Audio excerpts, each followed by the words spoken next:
Carissimi amici, buongiorno a tutti. Oggi vi parliamo di coperchi di piani cottura e come si smontano. Quindi andiamo a vedere questo piano cottura col coperchio della Hotpoint Ariston. Per poterlo togliere basta impugnare il coperchio sui bordi laterali e tirare verso l'alto con un semplice movimento.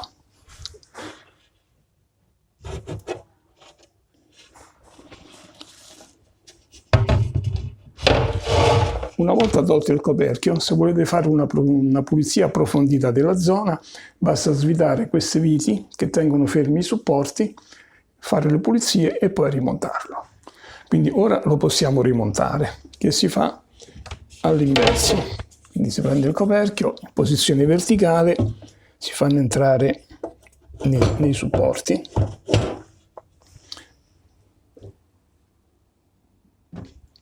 Chiaramente non tutti i modelli, non tutte le marche adottano lo stesso sistema, però diciamo che il sistema più o meno è similare. Se voi avete acquistato un piano cottura senza coperchio, dato che la tendenza oggi di alcune case è quello di eliminarlo e volete aggiungere appunto un coperchio al vostro piano cottura, però prima dovete vedere se il piano cottura è predisposto. Quindi se è predisposto troverete qui dove ora ci sono gli attacchi dei tappi di plastica.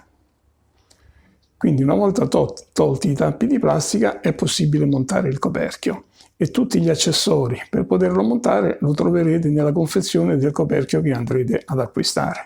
Una raccomandazione: per preservare il coperchio dovete fare attenzione a non chiudere mai il coperchio quando i fornelli sono accesi oppure quando l'avete spenti da poco, quando il fornello è ancora caldo. Infatti le case mettono questo logo sul coperchio stesso per ricordarvi proprio questa cosa, cioè di non chiudere il coperchio a fornelli accesi o a fornelli caldi, altrimenti si può rompere. Un'altra cosa che possiamo aggiungere per preservare l'integrità del coperchio è che di non avvicinare mai pentole troppo calde.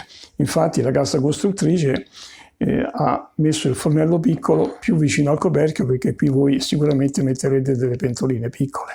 Carissimi amici, arrivederci a tutti. Speriamo che questo filmato vi può essere utile e mi raccomando, nei commenti inviate dei commenti oppure fate delle domande e iscrivetevi al canale. Grazie e arrivederci.